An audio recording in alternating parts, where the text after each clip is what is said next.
विद्यार्थी मित्रांनो नमस्कार।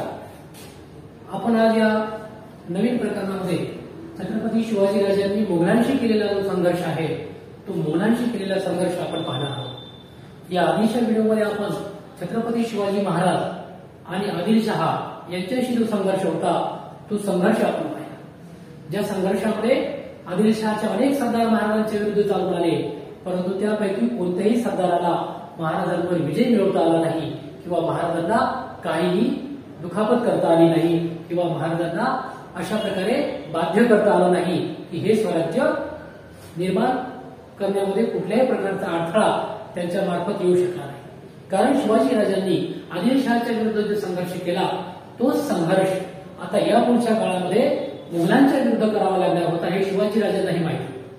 म्हणून शिवाजीराजांनी ज्यावेळी आदिलशहाशी संघर्ष केला त्या आदिलशहाच्या संघर्षामधून महाराजांच्या लक्षामध्ये आलं की आदिलशहाच्या संघर्षानंतर आपल्याला आता मुघलांशी संघर्ष करावा लागणार, कारण आदिलशहाच्या नंतरचा जो संघर्ष आहे तो मुघलांशीच असणार आहे। कारण मुघल हे संपूर्ण देशाचा राज्यकारभार करत आहेत। मुघलांचं राज्य अनेक ठिकाणी आहे आणि अनेक ठिकाणी विस्तारलेल्या मुघलांच्या साम्राज्यामध्ये आपल्याला दोन हात करावेच लागणार आहे हे शिवाजीराजांनी ओळखलं होतं।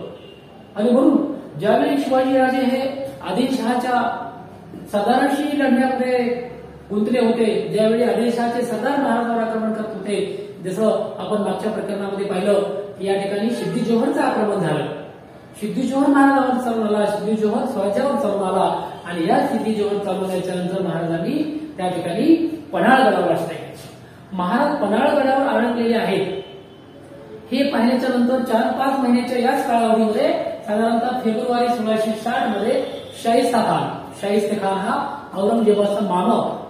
आणि खरं म्हणजे या शाहिस्ते खान हा एक बलाढ्य सरदार आहे आणि शाहिस्ते खानाला औरंगजेबाने सांगितलं की तुम्ही जा आणि शिवाजीराजांचा बंदोबस्त करा। आता शाहिस्ते खानाला आदेश मिळाला। शाहिस्ते खान प्रचंड मोठी फौज घेऊन स्वराज्यावर चालून आला। अहमदनगर साधारणतः त्या काळामध्ये मुघलांच्या ताब्यामध्ये होतं। या अहमदनगरचा दुबई किल्ला होता तोही मुघलांच्या ताब्यामध्ये होता। तर कारण हे निजामशाहीचं राज्य या मुघलांनी मिळवलंच होतं। निजामशाहीवर मुघलांनी त्या ठिकाणी नियंत्रण मिळवलं होतं, त्यामुळे सगळं निजामशाहीचं राज्य मुघलांच्या ताब्यामध्ये होतं। त्यामुळे मुघलांच्या ताब्यामध्ये असलेलं जे काही अहमदनगर होतं त्या अहमदनगरवरून हा शाहिस्ता खान प्रचंड मोठी फौज घेऊन महाराष्ट्रावर चालला। तो येताना अहमदनगरवरून सरळ पुण्यामध्ये आला आणि पुण्यामध्ये येत असताना त्यांनी काय केलं, पुण्यामध्ये जात असताना आजूबाजूला त्यांनी काय केलं, लहान लहान अशा फौजेचे तुकड्या पाडल्या आणि प्रत्येक ठिकाणी ज्या ज्या ठिकाणी महाराजांचं राज्य होतं त्या ठिकाणावर त्यांनी आक्रमण केलं।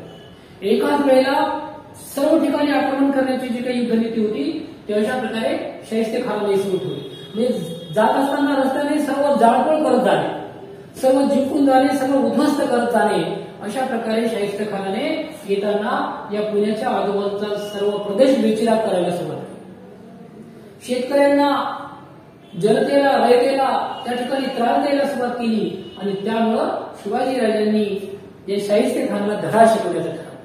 शाहिस्ते खान ज्यावेळी पुण्यामध्ये आला, शिवाजीराजांचं जे घर होतं त्या काळामध्ये बांधलेलं, जिजाऊंनी त्या ठिकाणी पुण्यामध्ये तयार केलेलं ते घर म्हणजे लाल महाल। या लाल महालामध्ये चक्क त्या शाहिस्ते खानाने मुक्काम केला।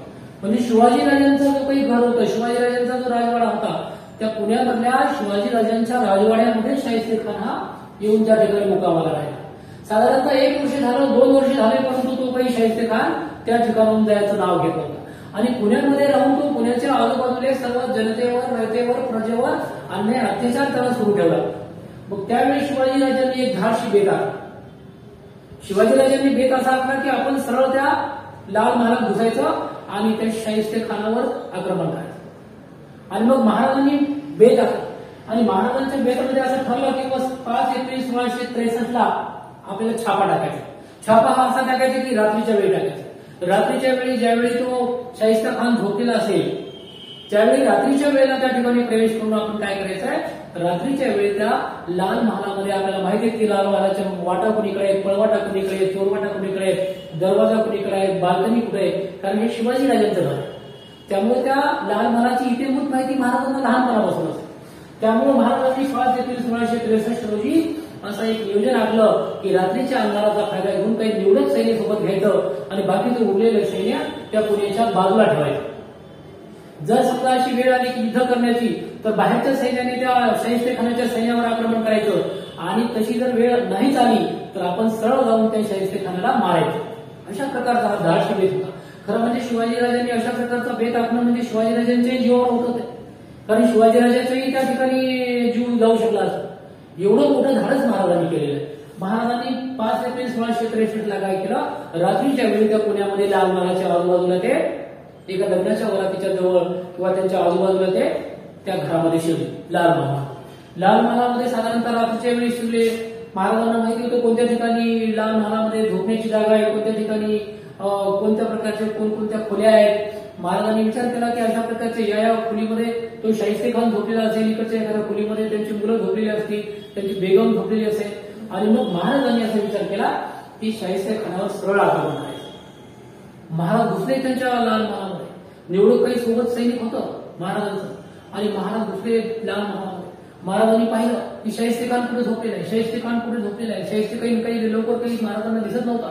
महाराजांनी त्यांच्या त्या झोपण्याच्या बेडरूम मध्ये आपण त्या ठिकाणी महाराज गेले. महाराजांनी पाहिलं त्याच ठिकाणी शाहिस्तेखान असावा. महाराजांनी वार केला, परंतु तो शाहिस्तेखान नव्हता, तर त्याचा तो मुलगा.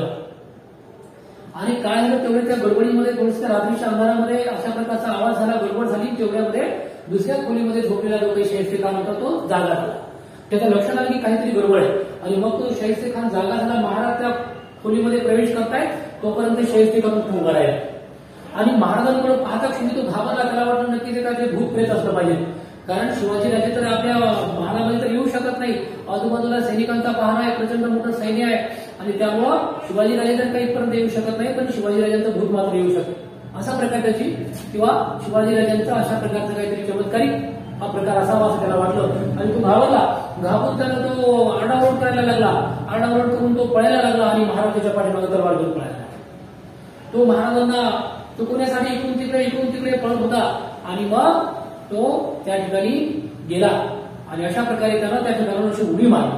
आणि उडी मारत असताना त्याच्या महाराजांनी तो वार केला. त्याच्या मानेवर बसण्याच्या ऐवजी त्याच्या बोटांवर वार बसला. आणि मग अशा प्रकारे त्या शाहिस्तेखानाची 4 बोटं कापले गेली. त्याची बोटं कापल्यामुळे तो प्रचंड प्रमाणात जोरजोरानं ओरडत होता. आणि मग त्या आरडाओरडीच्या याच्यामध्ये सर्व सैनिक जमा झाले, क्या हुआ. आणि पाहतात तर त्यांनी सांगितलं की शिवाजी आया है, पकडो. आणि मग शिवाजीराजांना ते काही त्याच्यानंतरचा वार त्याच्यावर काही करता आला नाही.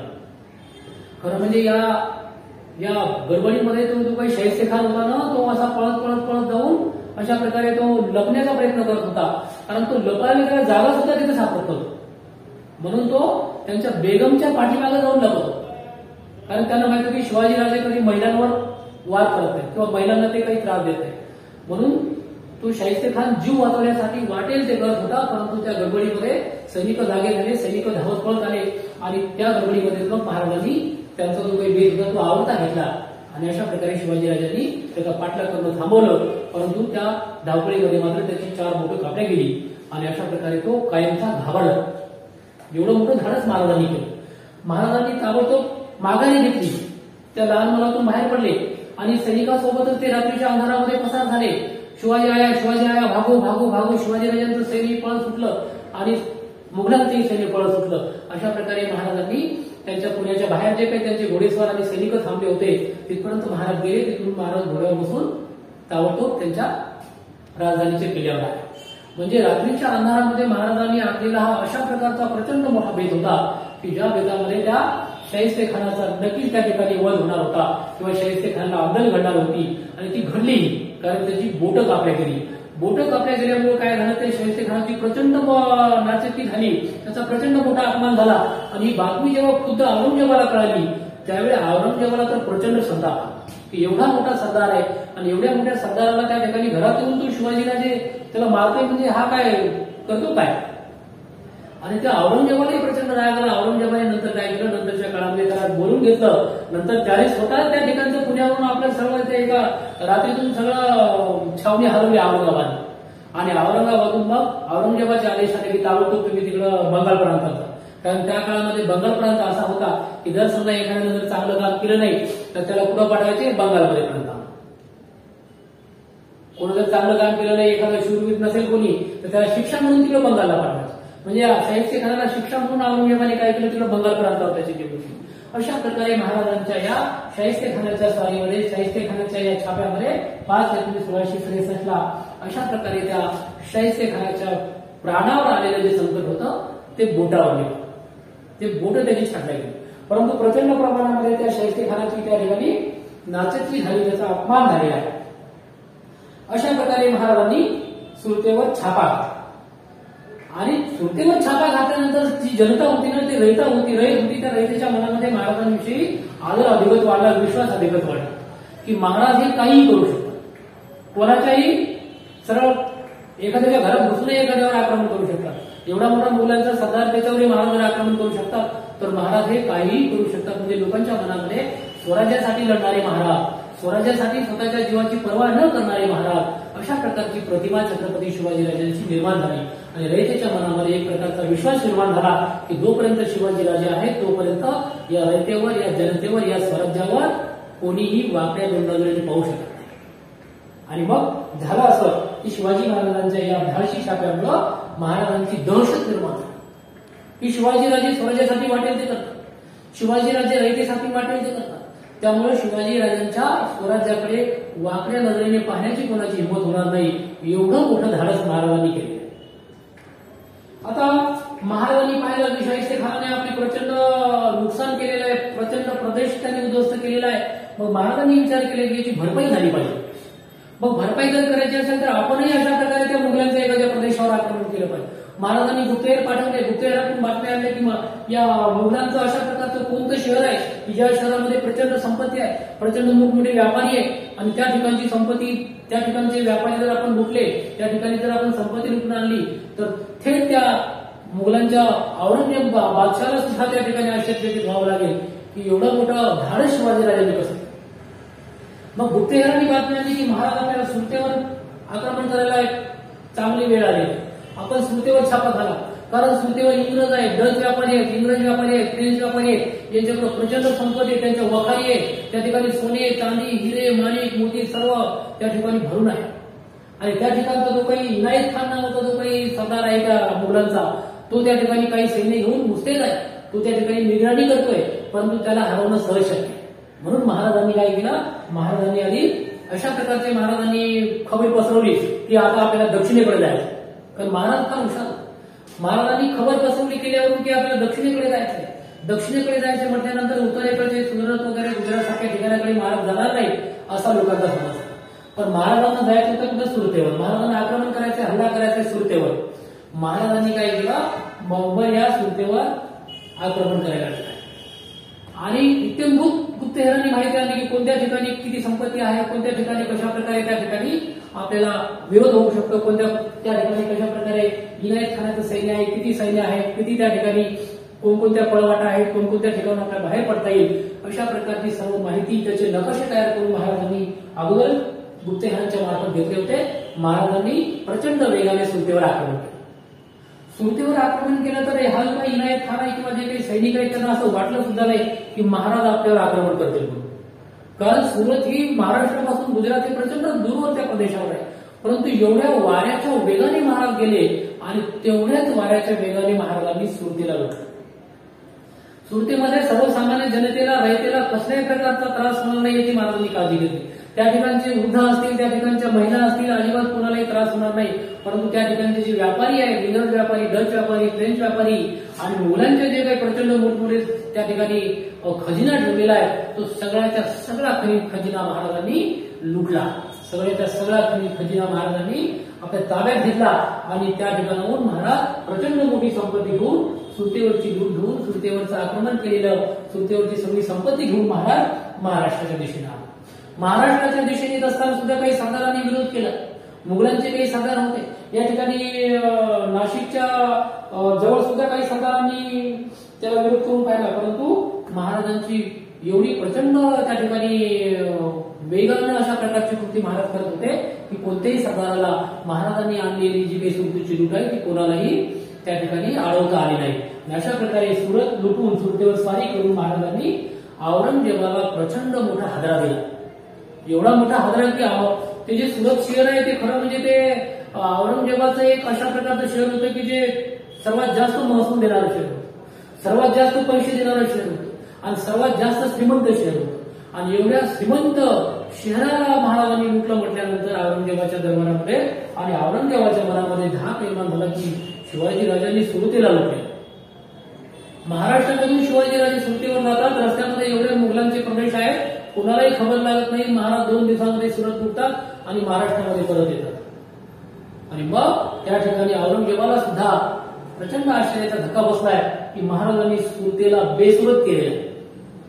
आणि मग तो औरंगजेब जो बादशाह होता तो प्रचंड खवळला आणि त्याने काय केलं, मग त्याचा तो बलाढ्य सरदार होता, तो बलाढ्य सरदार म्हणजे महाराजा जयसिंग हा एक राजपूत सरदार होता आणि राजपूतांचे आणि मुघलांचे संबंध चांगले होते.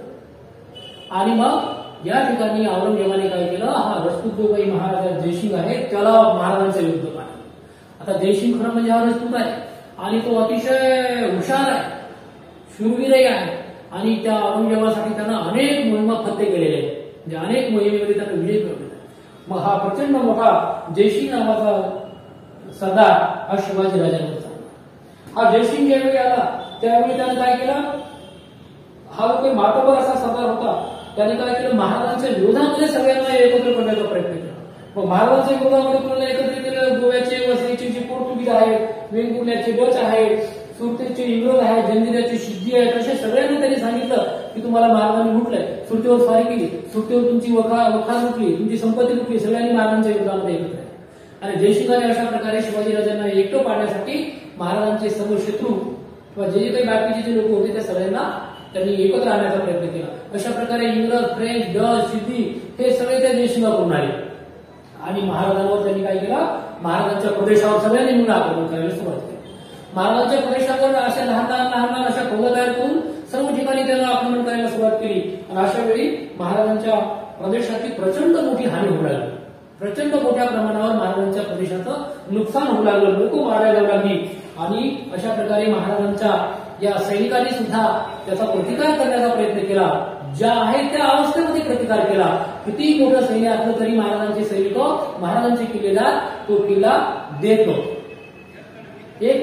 एक किल्ला घ्यायला त्याला प्रचंड मेहनत लागत होती, परंतु सुद्धा तरी त्याचं प्रचंड सैन्य असल्यामुळं त्या सैन्याच्या समोर मात्र महाराजांच्या सैनिकांचा, त्यांच्या किल्लेदारांचा काही निभाव लागत नव्हता आणि अनेक सैनिक मारले जातात. अशाच प्रकारचा एक वेळा महाराजांच्या जो काही पुरंदरचा किल्ला आहे, या पुरंदरच्या किल्ल्याला त्यांनी वेढा. आता पुरंदरचा जो काही वेळेचा जो काही किल्लेदार आहे तो मुरारबाजी देशपांडे. मुरारबाजी देशपांडे खरं म्हणजे प्रचंड ताकदीचे, प्रचंड हिमतीचे शूरवीर योद्धे आहेत.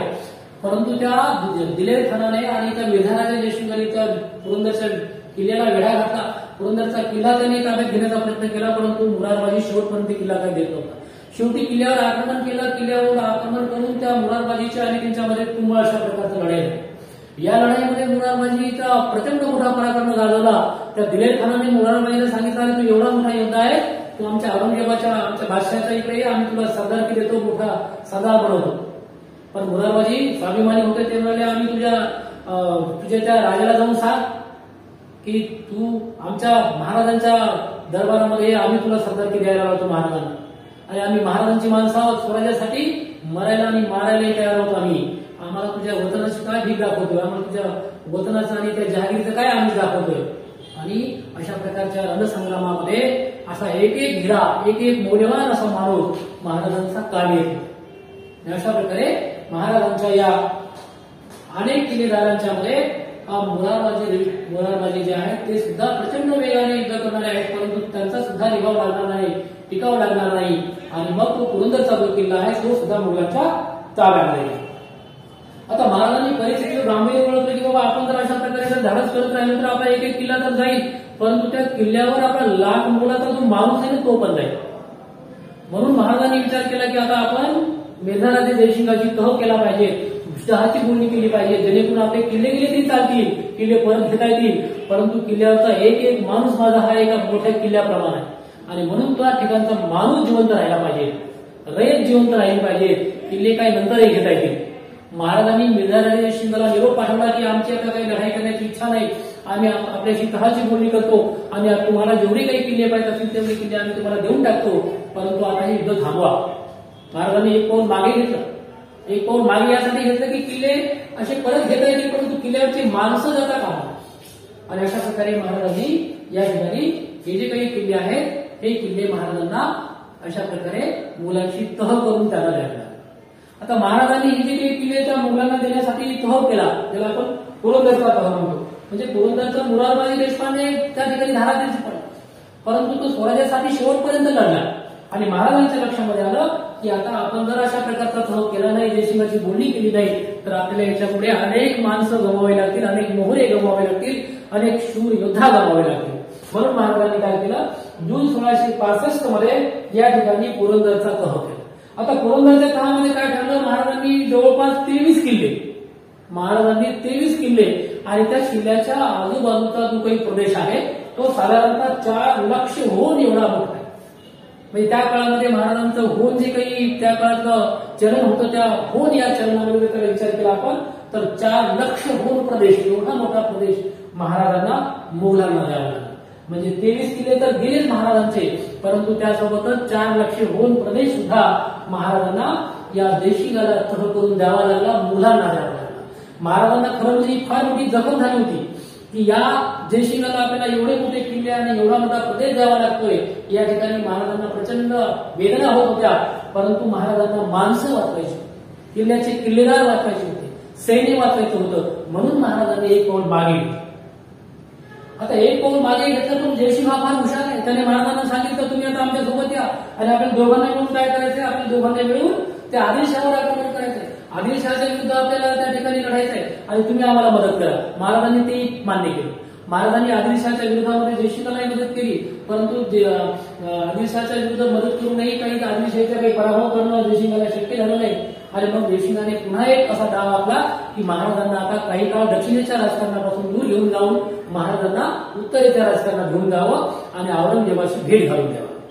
म्हणून त्या जयसिंहाने काय केलं, त्या औरंगजेबाला सांगितलं की महाराज तुमचा जो काही वाढदिवस आहे 12 मे 1666चा, त्या 12 मेच्या 50व्या वाढदिवसाच्या दिवशी आपण काय करूया, शिवाजी राजांना आग्र्याला बोलवलं. आणि महाराजांनी याला मान्य, महाराजांच्या या भेटीला औरंगजेबाने मान्यता दिली. औरंगजेब हा त्या ठिकाणी आग्रा भेटीच्या प्रसंगी महाराजांना भेटणार होता.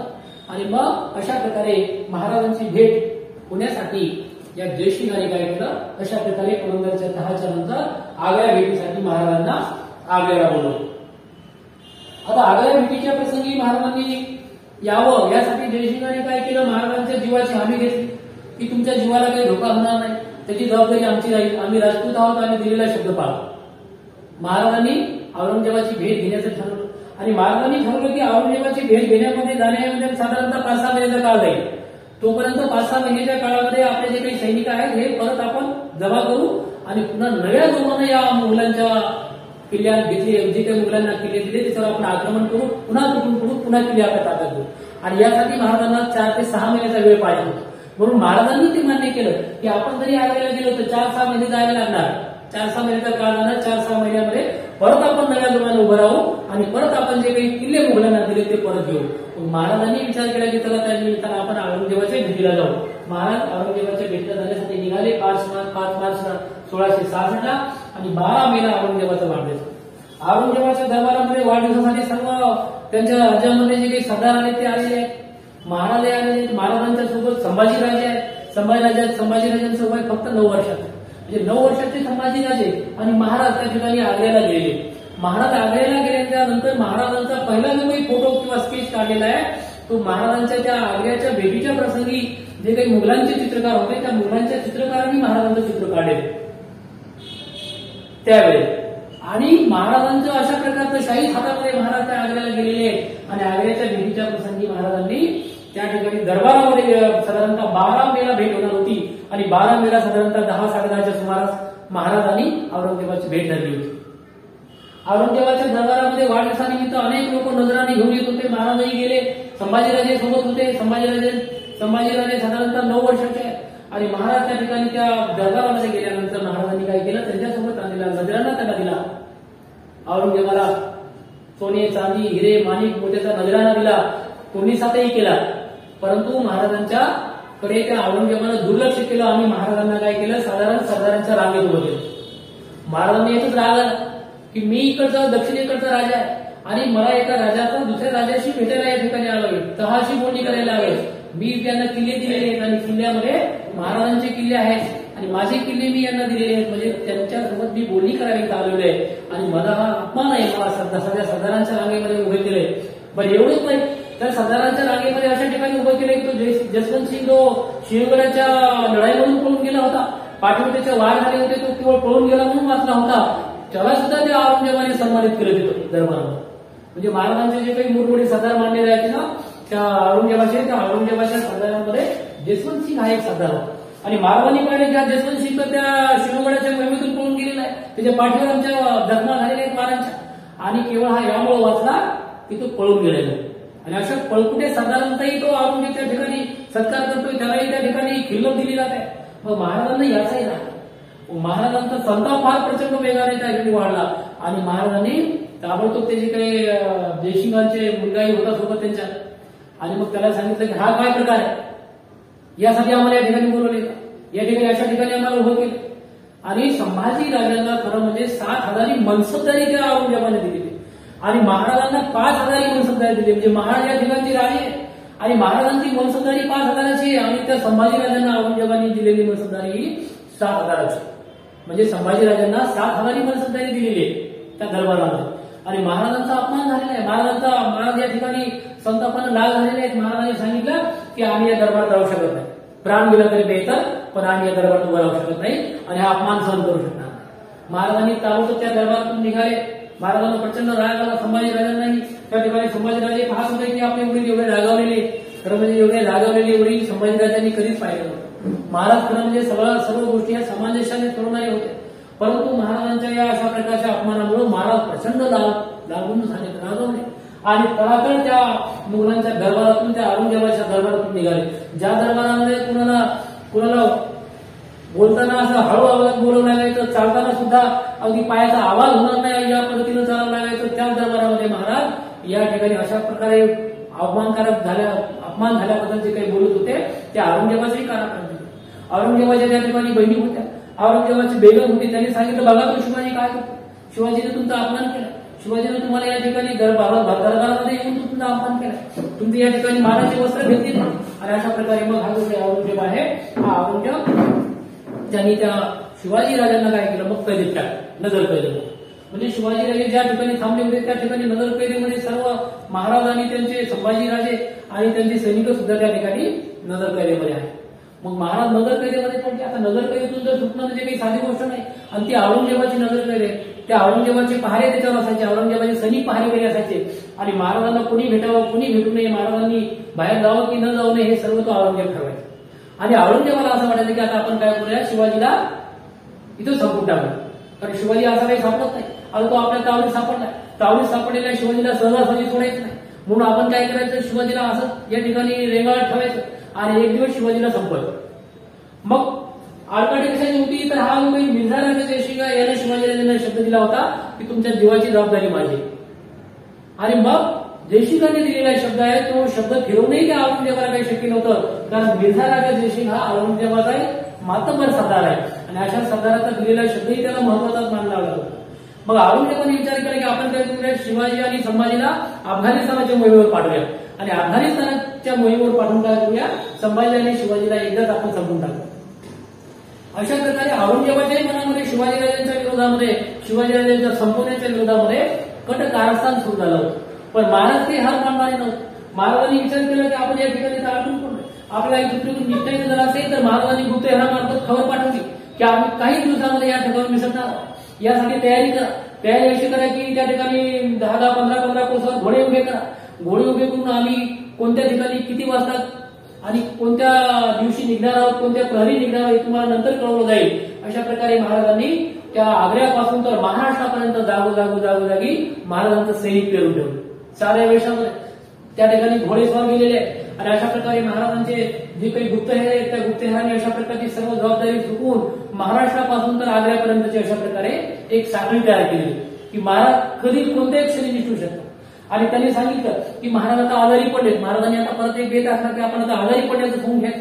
महाराज आजारी पडले. महाराज एवढे आजारी पडले की महाराजांना काही अन्न पाणी गोड लागेना, खाल्लेलं काही पचन होईना. मग महाराज आता काही दिवसच आता सुट्टीचे आहेत, महाराज काही आता वाचत नाही त्याच्यामधून, अशा प्रकारची खबर त्या औरंगजेबापर्यंत गेली की औरंगजेबाला वाटते की आता काही शिवाजी काही वाचत नाही, शिवाजीला आता काही आपल्याला मारायची गरज पडत नाही, शिवाजी आता आपोआपच म्हणणार. कारण शिवाजी एवढा आजारी आहे की त्याला कुठली औषध पाणी लागू होत नाही, त्याला जेवणही जात नाही. त्यामुळे आता काही दिवसांमध्ये शिवाजी काय आता तिथं राहणार नाही आणि तो आता अल्लाला प्यारा होणार आहे. म्हणजे औरंगजेबाच्या मनामध्ये जो भेद होता शिवाजी राजांना संपवण्याचा, तो त्यालाही वाटलं की आता बरं झालं शिवाजी आता आजारी पडले. औरंगजेबाच्या त्या नजरपेठेमध्ये महाराजांनी आजारी पडण्याचं सोडून घेतलं आणि मग औषध पाणी सुरू झाले. वैद्यांना बोलवलं, महाराष्ट्रातले वैद्य आले, इकडचे वैद्य आले आणि सर्वांना सांगितलं महाराजांनी की आपल्याला कधी निष्ठायचे कसं निष्ठायचं भेद आपला. आणि महाराजांनी सांगितलं की आता आमचं काही खरं नाही, आम्ही काही वाचत नाही. ही खबर गेली औरंगजेबाला. औरंगजेबाने सांगितलं की आता शिवाजी काही जास्त दिवसाचा महिमान नाही, आता थोड्या दिवसामध्ये शिवाजीराजे जाणार आहेत आपल्याला सोडून.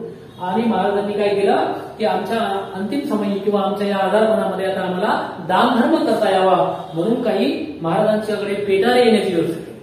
आता हे पेटारे असे यायचे की त्या पेटाऱ्यामध्ये कधी मिठाई असायची, कधी काही कपडे असायचे, कधी अजून काही असायचे, काही खाण्याचे पदार्थ असायचे आणि ते पदार्थ महाराजांपर्यंत यायचे. महाराज त्यांना स्पर्श करायचे आणि ते पेटारे परत द्यायचे. अशा प्रकारचे पेढ्याचे, मिठाईचे, बर्फीचे सगळे पेटारेचे पेटारे महाराजांपर्यंत यायचे. फळाचे पेटारे यायचे, कपड्यांचे पेटारे यायचे आणि मग हे सगळे पेटारे ते सैनिक आधी उघडून पाहायचे. येस, त्याच्यामध्ये काय फळ आहेत का, नक्की फळच आहेत का.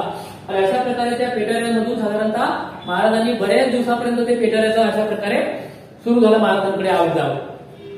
मग पेटारे यायचे, पेटारे द्यायचे. सैनिकांना वाटायचे या पेटाऱ्यामध्ये काहीच नाही, फक्त याच्यामध्ये फळं आहेत, मिठाई आहे, बर्फी आहे, अशा प्रकारे कपडे आहेत. आणि मग महाराजांनी एक दिवस गुप्तेहाराला खबर दिली की आता आम्ही निसटणार, आता आम्ही काही इथं थांबणार नाही.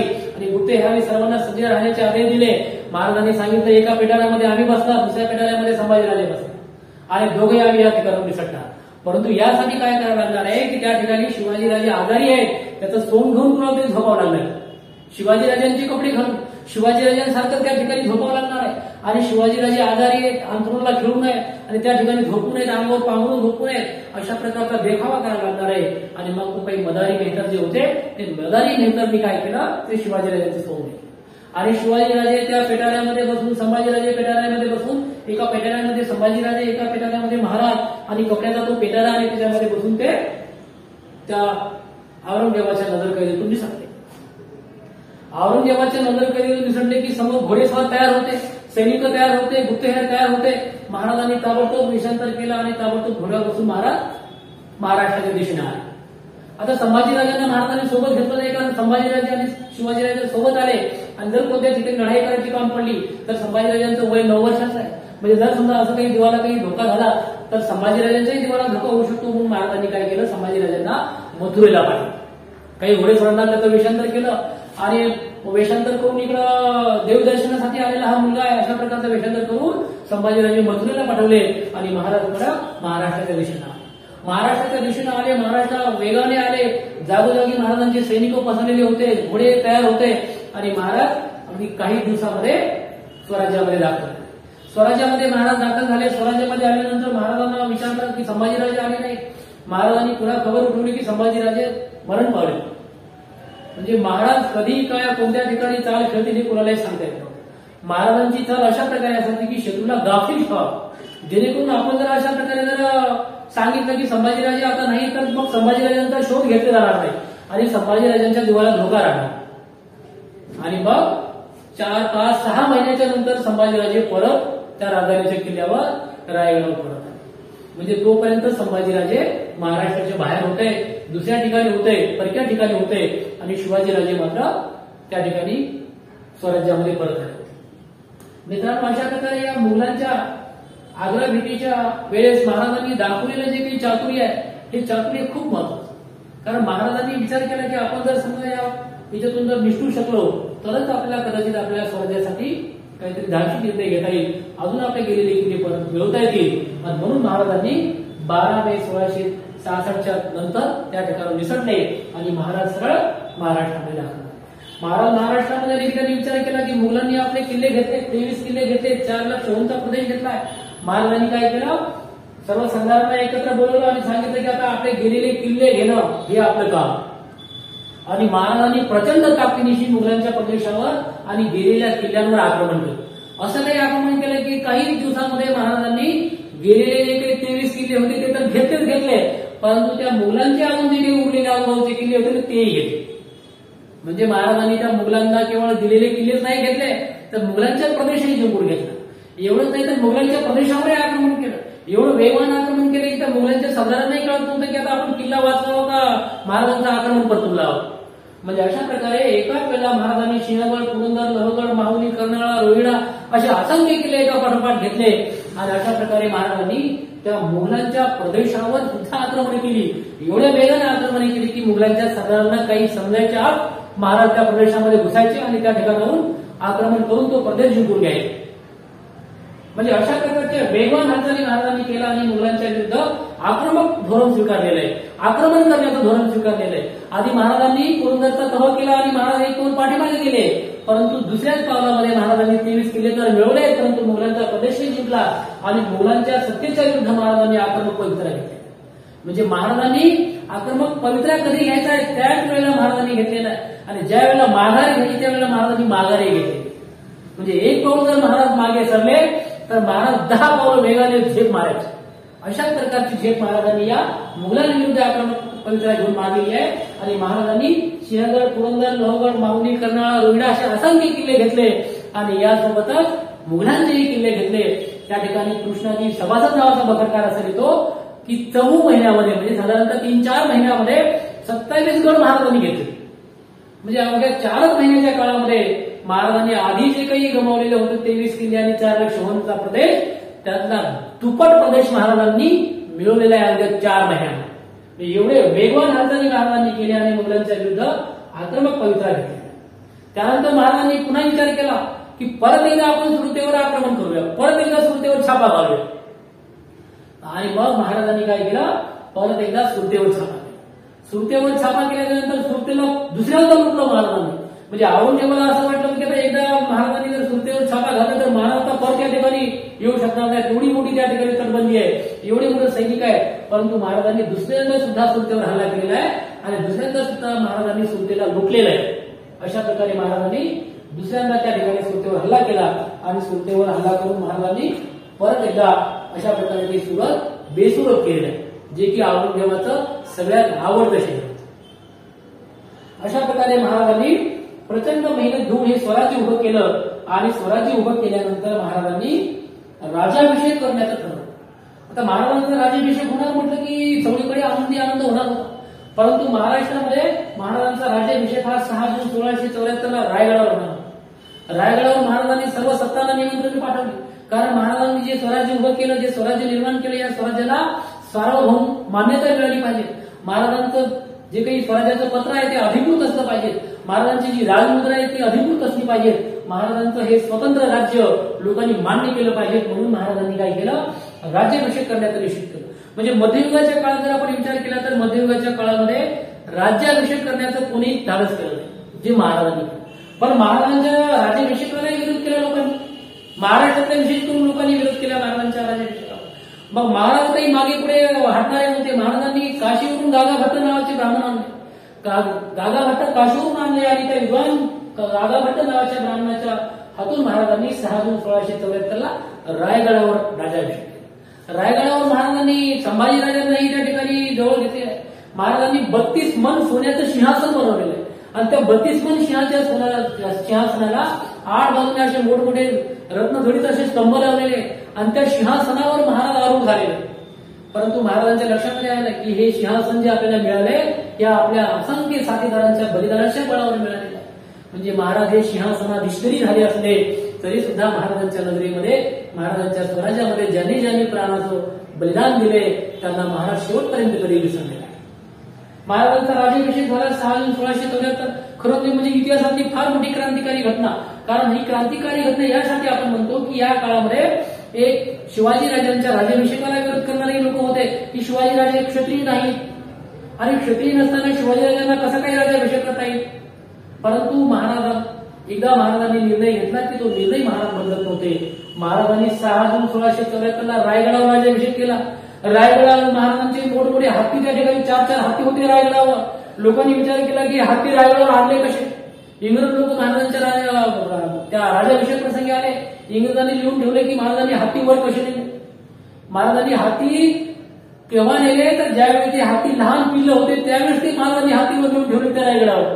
म्हणजे महाराजांनी रायगडावर राज्याभिषेक करायचा आहे आणि त्या राज्याभिषेकच्या प्रसंगी हे हाती असे मोठे मोठे झाले पाहिजे आणि याचंही नियोजन महाराजांनी अगोदरच केले. म्हणजे महाराजांचं नियोजन एवढं महत्वाचं आहे की महाराजांचं नियोजन म्हणजे जगातलं सर्वोत्तम नियोजन आहे.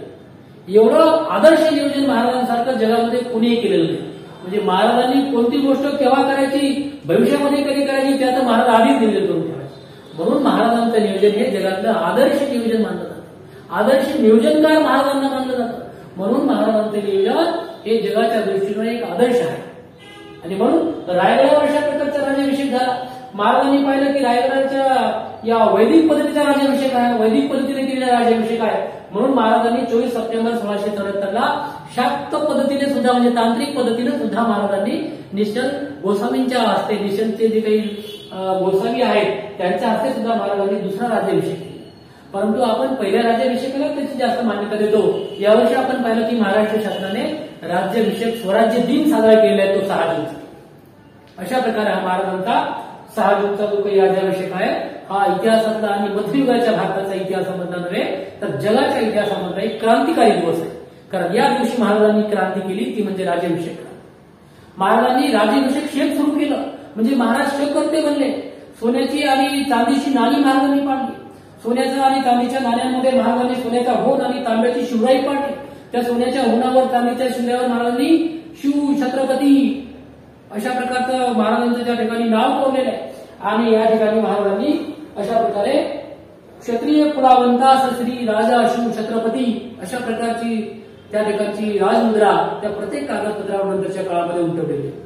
म्हणजे महाराजांनी या ठिकाणी राज्याभिषेक सुरू केला म्हणजे महाराज शपकर्ते झालेले आहेत. आणि अशा प्रकारे महाराजांच्या या प्रसंगी महाराजांनी राज्य व्यवहार कोश सुद्धा बनवून घेतले.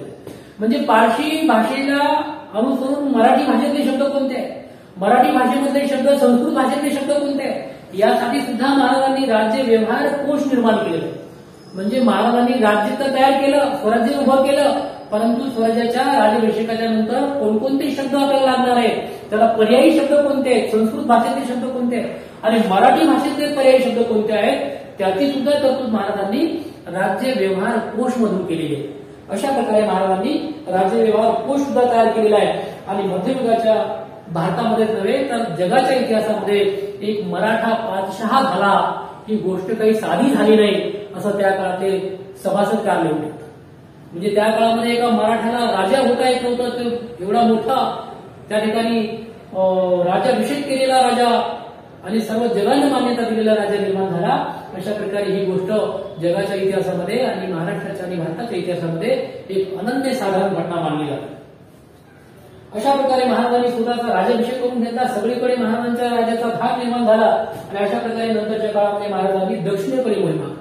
आता दक्षिणेकडे महाराजांनी मोहिमा घेण्याचे कारण काय होते की दक्षिणेकडे जे काही राज्य आहे तेही आपल्या ताब्यामध्ये आलं पाहिजे. आणि नंतरच्या काळामध्ये आपण पाहतो की महाराजांचं जे काही दक्षिणेकडची मोहीम आहे ती दक्षिणेकडची मोहीम अतिशय महत्वाची आणि खूप दुर्गामी परिणाम करणारी ठरलेली आहे. महाराजांच्या दक्षिण मोहिमेमध्ये साधारणतः ऑक्टोबर 1677 महाराजांनी दक्षिणेकडची मोहीम आखली. दक्षिणेकडची मोहीम आखण्याचा महाराजांचा 2 उद्देश होते. एक तर दक्षिणेकडे स्वराज्य वाढवायचं आणि दक्षिणेमध्ये जे काही तंजावरला वेंकोजी राजे आहेत त्या वेंकोजी राजांना सुद्धा आपल्या स्वराज्यामध्ये सहभागी करून घ्यायचं आणि अशा प्रकारे महाराष्ट्रापासून तर त्या तामिळनाडूपर्यंत एक स्वराज्याचा एक मोठा प्रदेश निर्माण करायचा अशा प्रकारची महाराजांची भावना होती. म्हणून महाराजांनी दक्षिणेकडे दिग्विजय करायला निघाले महाराज. आणि दक्षिण दिग्विजयला जात असताना महाराजांनी बंगळुरू, होळसेटे, जिंजी, बेलोर, तंजावर यासारखे प्रदेश महाराजांनी ताब्यात घ्यायला सुरुवात केली. त्या ठिकाणी जे काही तंजावरचे जे राजे होते वेंकोजी राजे महाराजांचे सावत्र भाऊ त्यांना सुद्धा जाऊन भेटले. आणि नंतरच्या काळामध्ये आपण पाहतो की तंजावरला सुद्धा अशाच प्रकारचे महाराजांच्या विचारांची माणसं निर्माण झालेली आहेत. महाराजांच्या विचारांची माणसांनी त्या ठिकाणी सरस्वती ग्रंथालय निर्माण केले जे जगातलं सगळ्यात या महत्वाचं ग्रंथालय मानलं जातं दक्षिण भारतामध्ये सरस्वती ग्रंथालय. या सरस्वती सदनमधलं ग्रंथालय हे अतिशय मौल्यवान आहे. त्या ठिकाणी अनेक अशी पुस्तके की जी पुस्तकाची कॉपी कुठंच मिळणार नाही ती फक्त त्याच ग्रंथालयामध्ये. नंतरच्या काळामध्ये विद्या आणि कलेच्या बाबतीमध्ये जो काही तंजावरची प्रगती झाली ती तंजावरची प्रगती महाराज गेल्याच्या नंतर महाराज आणि वेंकोजी राजे यांची भेट झाल्याच्या नंतरच्या काळामध्ये मोठ्या प्रमाणावर तंजावरचं राज्य सुद्धा भोसल्यांचं राज्य वाढले. अशा प्रकारे महाराजांनी या ठिकाणी दक्षिणेची मोहीम आपली. दक्षिणेच्या मोहिमेत असताना महाराजांना त्या ठिकाणी अनेक लोकांनी सोबत केली आणि महाराजांच्या जात असताना महाराजांनी आदिलशाहीचा जो काही प्रदेश होता तो आदिलशाहीचा प्रदेश सुद्धा महाराजांनी काही ताब्यामध्ये घेतला आणि गोवळकोंड्याचा जो कुतुबशाह होता तो कुतुबशाहने सुद्धा महाराजांचं स्वागत केलं, महाराजांच्या भेटीला बोलवलं. एवढंच नव्हे तर त्या राज्याच्या सीमेपर्यंत महाराजांना भेटायला आला आणि सन्मानानं तो गोवळकोंड्याला महाराजांना घेऊन गेला. महाराज त्या गोवळकोंड्याला राहिले, कुतुबशाहची भेट दिली, त्यासोबत मैत्रीचा तह केला आणि त्यानंतर महाराज पुढच्या दिवशी प्रवासाला निघाले. अशा प्रकारे महाराजांनी तंजावरला वेंकुजी राजांची भेट घेतली आणि त्यांना सांगितलं की हे स्वराज्य महाराष्ट्रापासून नव्हे तर गुजरात पासून तर त्या दक्षिण भारतातल्या तमिळनाडूपर्यंत समुद्रापर्यंत आपल्याला वाढवायचं आहे. अशा प्रकारे महाराजांनी या दक्षिण दिग्विजयाच्या मोहिमेमध्ये खूप मोठी कामगिरी केली आणि याच्याच बरोबर आपण असं पाहतो की जिंजीचा जो किल्ला आहे हा जिंजीचा अभेद्य किल्ला महाराजांच्या ताब्यामध्ये आहे आणि जिंजीच्या किल्ल्यावर नंतरच्या काळामध्ये आपण पाहतो इतिहासामध्ये राजाराम महाराजांनी आश्रय घेतला आणि राजाराम महाराज महाराष्ट्रामधून निघून जिंजीला गेले होते आणि जिंजीहून राजाराम महाराजांनी स्वराज्याचा कारभार पाहिला आणि नंतर मग जिंजीवरून राजाराम महाराज परत रायगडावर परत आले. म्हणजे महाराजांनी रायगडापासून तर जिंजीपर्यंतचा जो काही प्रदेश आहे तो स्वराज्यामध्ये आणला. एवढं मोठं महाराजांचं अद्भुत अशा प्रकारचं कार्य आहे आणि अशा प्रकारे महाराजांच्या दक्षिण दिग्विजयाच्या नंतर दक्षिण मोहिमेच्या नंतर महाराज जेव्हा महाराष्ट्रामध्ये रायगडावर परत आले त्यावेळी असं म्हणतात की महाराज आजारी पडले. खरं म्हणजे महाराजांचं वय काही आजारी पडायचं नव्हतं आणि एवढे शूरवीर योद्धे महाराज आजारी पडले असतील परंतु त्यांचं जाण्याचं वय मात्र नक्की नव्हतं. महाराज ज्यावेळी 3 एप्रिल 1680 ला रायगडावर महाराजांचं निधन झालं खरं म्हणजे त्यावेळी महाराजांचं अवघ्या 50 वर्षाचं वय. म्हणजे अवघ्या 50 वर्षाच्या वयामध्ये माणसं काय करू शकतात याचं उत्तम उदाहरण म्हणजे महाराज. म्हणजे अवघ्या 50 वर्षामध्ये महाराजांनी स्वराज्य उभं केले, एवढ्या शत्रूंचा सामना केला आहे. आदिलशाह असेल, मुघल असेल या सर्व शत्रूंना नमवून महाराजांनी स्वराज्य उभं केलंय, दक्षिण दिग्विजयापर्यंत स्वराज्याला घेऊन गेले. म्हणजे अवघ्या 50 वर्षाच्या काळामध्ये महाराजांनी केलेलं कार्य हे जगामध्ये एवढ्या कमी वयामध्ये कुणालाही साध्य करता आलेलं नाही. ते काम महाराजांनी अवघ्या 50 वर्षात करून टाकलं. महाराज आजारी होते का नव्हते यावर अनेक इतिहासकारांचे मतभेद आहेत. अनेक इतिहासकार महाराजांवर विषप्रयोग झाला याहीपर्यंत आलेले, कारण महाराजांच्या निधनाची वार्ता संभाजीराजांनाही कळाली नव्हती, कारण संभाजीराजेही त्यावेळी रायगडावर नव्हते आणि महाराजांची निधनाची वार्ता ही संभाजीराजांना 2 महिन्याच्या नंतर कळाली होती. आणि त्यानंतरचा इतिहास आपण पाहतो की संभाजीराजांना या कटामध्ये सहभागी असणाऱ्या अनेक लोकांना हत्तीच्या पायाखाली तुडवले. म्हणून त्या ठिकाणी महाराजांवर विषप्रयोग झालाय का महाराजांचं नैसर्गिक निधन झालंय याच्यामध्ये इतिहासकारांमध्ये दुमत आहे. परंतु इंग्रज इतिहासकार असं म्हणतात की महाराजांना रक्ताच्या उलट्या झाल्या आणि रक्ताच्या उलट्या होऊन महाराजांना त्या ठिकाणी निधन पावले.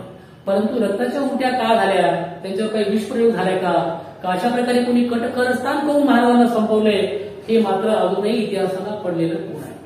परंतु हे मात्र सत्य आहे की अवघ्या 50 वर्षाच्या आयुष्यामध्ये महाराजांनी जे काही उभं केलं ते जगामध्ये अद्यापही कुणाला उभं करता आलं नाही आणि येणाऱ्या असंख्य पिढ्या जरी गेल्या तरी सुद्धा कोणाला करता येणार नाही. 3 एप्रिल 1680 रोजी महाराजांचं रायगडावर निधन झालं. महाराजांचं रायगडावर निधन झालं आणि ही खबर महाराष्ट्रामध्ये स्वराज्यामध्ये पसरायला सुद्धा 1-2 महिन्याचा काळ जावा लागला. नंतरच्या काळामध्ये जे काही घडलं ते सुद्धा इतिहासाने पाहिलंय. नंतरच्या ज्या काही इतिहासातल्या घटना आहेत त्याही आपण पाहणार आहोत, परंतु तो व्हिडिओ आपला याच्या पुढचा असणार आहे.